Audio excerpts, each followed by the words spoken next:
Hello and welcome to a little different video. Today I am here to talk about the Pantheon series and my experience, so this video will be split into two parts. One part I will talk about the Pantheon as an event, and the second part will be a quick tournament recap of my current journey. Use the time code to jump to the part that you are interested in. Also, I am here as a competitor / player, not as a tournament organizer and so on and so forth. So I cannot speak on anything from that angle, and the opinions / info I will express here are as a player and my personal. This video / content within is not sponsored by anyone. Also, Pantheon is a cool name because it shares the name with my new favorite song Pantheon by Ingested. You should check out their stuff, just saying. With that out of the way, let's begin with the first part. Now you may be asking, what is the Pantheon series? Well, the Pantheon series is organized by Ka0s Tournaments, and it is a series of invitational events held online, and total 9 events where players can compete from February to October. Now Ka0s is about 4 various tournaments a month along with the league, etc, etc, but Pantheon is the one I want to focus on since that is connected to my time zone, which lets me compete at a time that suits me. Now each tournament, including Pantheon, is for anyone. Regardless if you are a cool cat skipping over time zones from New Zealand, over here Central Europe as I am, or a sleepless tournament grinder from the US of A. If the time fits, it works, so attendance is up to you. I, as a cEDH content creator and player, do enjoy me an event or two to grind and playing the game I love. Pantheon being in my time zone helps, but is not the only reason I join it. My goal for 2024 is to attend multiple in-person events if I can, and Pantheon is a path to one. Now you might have heard of #Road to Lisbon, but yes, there is a big event planned by cEDH PT over in Lisbon at the end of the year. Also #not sponsored, and that event is my goal. Now throughout the year, there are many invitational events where players compete for cash and entry to this event, both in person and online. You should check the description for links and or look for events near you if you are curious. But yes, back to Pantheon. The top 10 players of Pantheon will be offered an invitation to this awesome event. Note, only the top 3 results count to determine your points. And yes, it uses a point system. The reason I mention it as well is, as I said, I plan to attend. My country does not have a cEDH events, and thus I am competing in Pantheon. But also there are spaces for the public to guarantee a wide attendance. I am really much looking forward to #Road to Lisbon and to the giant cEDH in-person tournament there. But regardless, if you're a tournament grinder, want to attend the big event, or just want to try and dip your feet into the waters of tournament EDH, I want you to remember to also have fun. In the end, if we are not having fun, what are we even doing? That is regardless of cash prices and event tickets. Also, remember, if you do attend, to stay hydrated and eat well. The tournaments have judges and organizers to help answer questions, which I'm not here to talk about. So again, there are links where you will find your organization info, etc, etc. The staff is nice, they answer all the questions, they help with everything, and the tournaments run smoothly, last I checked. Now that we talked a little bit about Pantheon and the European cEDH grind and my plans, let's talk a little bit about my tourney recap so far. In 2023 I already played in a few online events, even if the time zone did not fit me too well. I did have fun, even though I got crushed.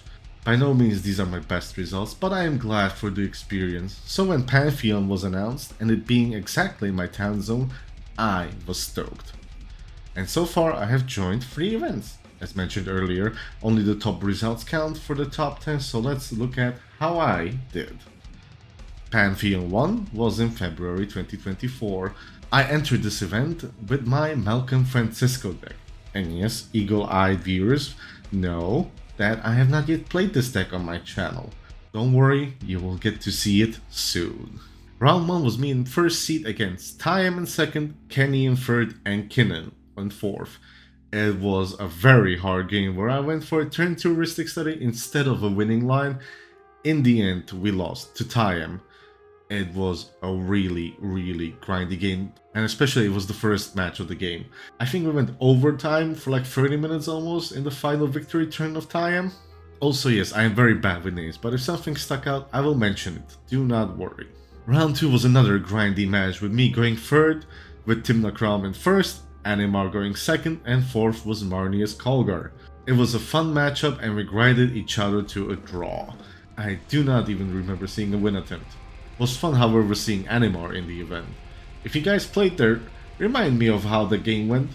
Round 3 I was going 4th against Obnixilis in first, Tavish Crown second, and Dihada going third.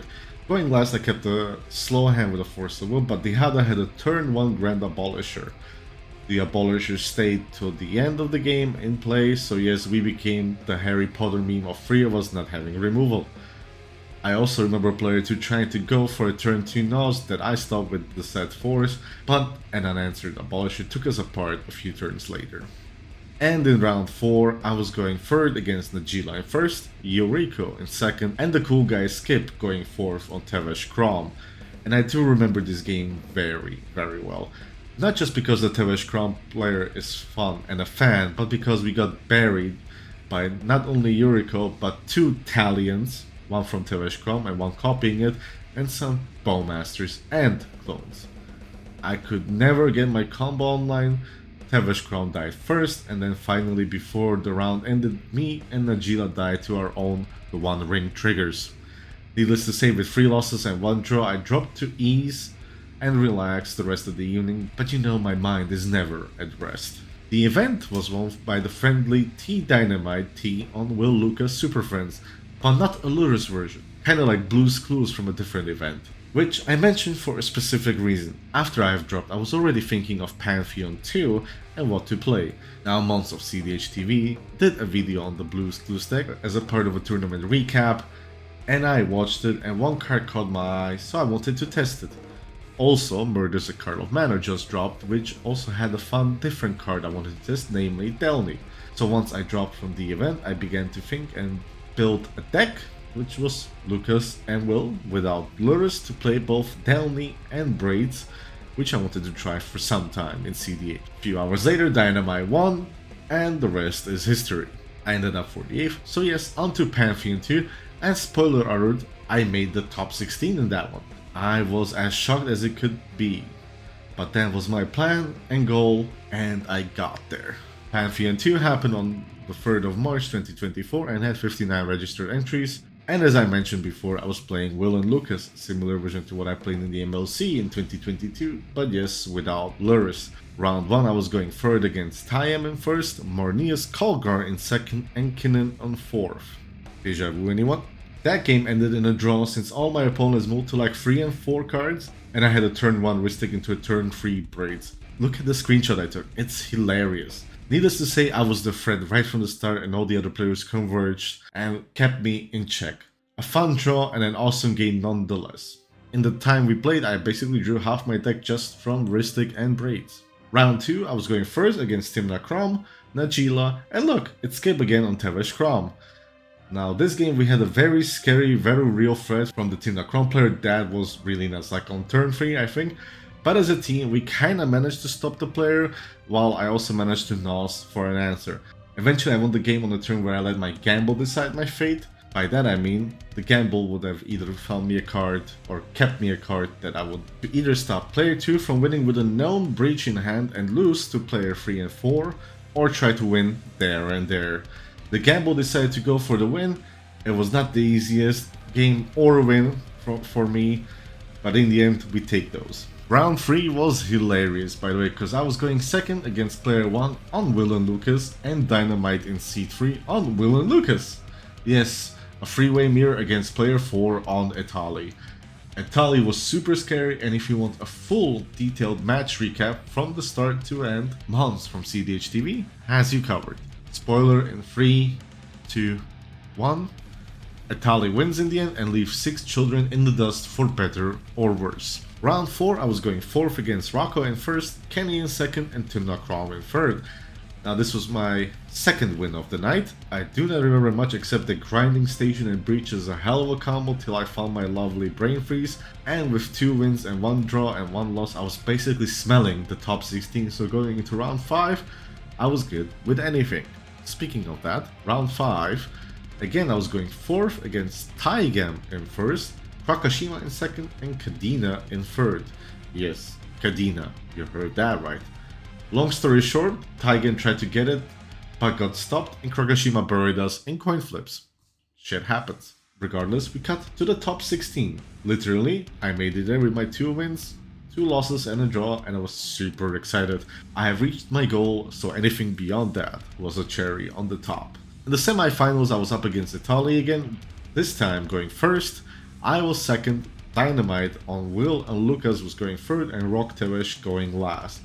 It was a hard battle and Italy again dominated us basically from turn 2, but in the end it was not enough, and as hard as we tried, we lost to Rock Tevesh.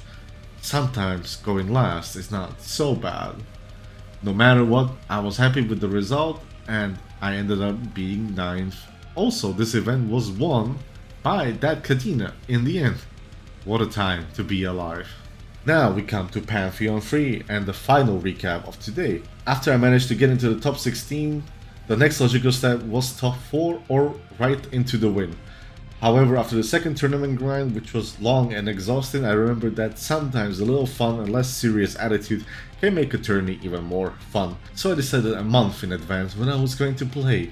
And that was Slicer. Yes, I did it for the lows. Let's see who gets that reference. So let's see what happened.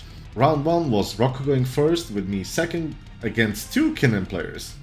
I had a terrible multi-4, happens, and the turn 1 ring from Rocco was just too much. Slicer was going ham a little but did not manage to get a KO before he got phased out by player 4 as he was going for the kill. And well, that left Rocco after amassing a lot of cards to basically win. Was a fun time seeing a little problem solving going on in the pod. The problem, I mean, mostly myself. Round 2 was tough again, going 2nd against Narset in 1st and Dynamite in 3rd on Will and Lucas, and the lovely fan on Kenny going 4th. After a harsh battle with a ton of salt, Narset player died to Slicer, Dynamite died to Ad Nauseam, and I had Kenny on the Rose, but one too many interactions to my friendly Slicer was enough to last long enough, and I died to Kenny, drawing me out completely. Again, a multi-4 by the way.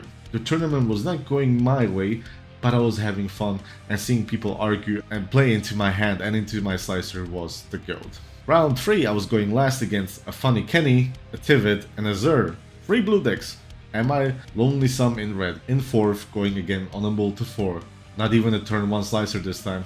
This game I knew I was going to lose, so fuck it, we ball. What surprised me most is not even that Kenny won, but the 2 other blue players that amassed a lot of cards had 0 interaction. Tivit had a turn 1 finish and drew like 4 or 5 cards and nothing? I was surprised. GG to Kenny, but wow man, I guess blue is a crutch or something.